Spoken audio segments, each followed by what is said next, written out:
Friend of mine who passed away, may Allah bless her soul, very young. And I saw her 2 days before. I was with her 48 hours before she passed away. And I was just coming back from Umrah. She looked at me and says, she was terminal. She said, if Allah subhanahu wa ta'ala will give me life, there's 2 things I want to do. She has young kids. Didn't say anything about the children. Honestly. Or her parents who are still alive. Nothing about the dunya. Says 2 things I want. I want Allah to give me life. Because I want to do 2 things still I didn't do. And I said, what is it?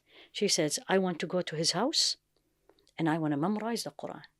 2 days later, she died. SubhanAllah. What do you think Allah will reward her? Because the niyyah... Intention, MashaAllah. And I left after I was there when she literally passed away. And I said, what is my excuse? I'm still breathing. SubhanAllah. And then you come in and you said it's going to be, maybe I will not finish, maybe I'll die. And then the ayah in Surah An-Nisa comes to you. وَمَن يُهَاجِرْ فِي سَبِيلِ اللَّهِ يَجِدْ فِي الْأَرْضِ مُرَاغَمًا كَثِيرًا وَسَعًا.